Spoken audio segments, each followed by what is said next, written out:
घडामोडींचा आढावा morning prime time मधून।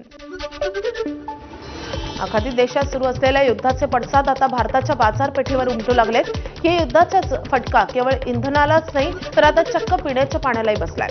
पाण्याची बॉटल बनवण्याचा कच्चा माल विदेशातून येतो आणि या युद्धामुळे येणारा कच्चा माल रखडल्यानं बाटलीबंद पाण्याच्या दरात मोठी वाढ अपेक्षित असून 20 रुपयांची पाण्याची बॉटल आता 30 ते 40 रुपयांच्या उंबरठ्यावर पोहोचली आहे। Bisleri, Kinley, Aquafina, Himalayan, Bailey, Tata त्यासोबतच किंगफिशर, नेस्ले, प्युअर लाईफ यासारख्या पॅकेज ड्रिंकिंग वॉटर ब्रँड्सच्या या युद्धाला काही प्रमाणात फटका बसण्याची शक्यता वितरकांकडून वर्तवण्यात येते। मात्र याचा मोठा परिणाम थेट छोट्या व्यावसायिकांवर पडतोय। दरम्यान बाटलीबंद पाणी व्यावसायिक मनीष माहुले यांच्याशी बातचीत केली आमच्या प्रतिनिधींनी, आपण पाहूया। आखाती देशामध्ये सुरू असलेल्या युद्धाचा फटका भंडाऱ्यातील लघु उद्योगांनाही कसा बसतोय याची माहिती जाणून घेण्याकरिता आपण भंडाऱ्याच्या या मिनरल वॉटर पॅकिंग सेंटरला आलेलो आहे। त्या बॉटलचं रॉ मटेरियल आता हवाई वाहतूक बंद असल्याने त्याचा परिणाम या व्यावसायिकांना भोगावा लागतो। मागील आठवड्याभरापर्यंत जे 90 रुपयामध्ये 12 बॉटल्सचं एक पॅकिंग हे विकायचं, आता याची किंमत दररोज वाढत आहे आणि याचा फटका सर्वसामान्य जे यांचे रिटेलर्स आहेत त्यांना सुद्धा बसतोय। प्लॅन्टचे सर्व आहेत, आपण त्यांना कसा युद्धाचा फटका बसतोय ते जाणून घेऊया। पूर्णपणे जे रेट वाढत आहे, ठीक आहे, जे रॉ मटेरियल आपल्याला येत होते त्याच्यामध्ये पूर्ण हाईक झालेली आहे। ठीक आहे, जे मटेरियल आम्हाला 110 120 रुपयात येत होते ते 185 रुपयापर्यंत गेलेले आहे। म्हणून आमचा जे प्रोडक्शन आहे 90 रुपयात जो विकत होता 1 लिटर तो आता 110 रुपये गेलेला आहे। म्हणजे कॅप आहे, लागणारी कॅप आहे, पॅकिंगचे मटेरियल आहे, प्लास्टिकवाले जे बाहेर देशातून येत होते ते पूर्ण हाईक झाल्यामुळे, म्हणजे युद्धामुळे हे पूर्ण हाईक झालेले आहेत। म्हणून आम्हाला हे रेट वाढवणं गरजेचं आहे। थेट युद्धाचा परिणाम या छोट्या व्यावसायिकांना सुद्धा बसल्याचं चित्र भंडाऱ्यात बघायला मिळत आहे।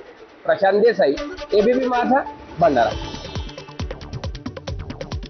भंडारा जिल्ह्यातून आखाती देशात बासमती आणि रशिया, दक्षिण आफ्रिकेसह इतर देशांमध्ये नॉन बासमती तांदळाची मोठी निर्यात होतीये। मात्र गेल्या 13 दिवसांपासून सुरू असलेल्या युद्धामुळे या व्यापाराला मोठा ब्रेक लागलाय। युद्धाच्या परिस्थितीमुळे समुद्री मार्ग बदलावा लागतोय। याचा परिणाम म्हणून प्रति मेट्रिक टन $20 अतिरिक्त ट्रान्सपोर्टिंग चार्जेस मोजावे लागतात। दररोज होणाऱ्या 180 मेट्रिक टन निर्यातीवर आता सुमारे 3,60,000 रुपयांचा अतिरिक्त बोजाही वाढलाय। या वाढलेल्या खर्चामुळे आणि निर्यातीतील अडथळ्यांमुळे व्यापाऱ्यांनी तांदळाची खरेदी कमी केली आहे आणि त्यामुळे शेतकऱ्यांकडून होणारी तांदूळ खरेदी सध्या ठप्प झाली आहे। जर हे युद्ध लांबलं तर भंडारा जिल्ह्यातल्या तांदूळ उत्पादक शेतकऱ्यांपुढे मोठं आर्थिक संकट उभं राहण्याची शक्यता आहे। नागपूर मार्गे मुंबई आणि तिथून जहाजामार्गे होणारी ही निर्यात आता कधी पूर्वपदावर येते याकडे सर्वांचं लक्ष लागलंय। दरम्यान या संदर्भात AI ॲग्रीकल्चर राईस प्रोडक्शन कंपनीच्या तिथल्या समन्वयकांशी संवाद साधलेला आहे आमच्या प्रतिनिधींनी, आपण पाहूया।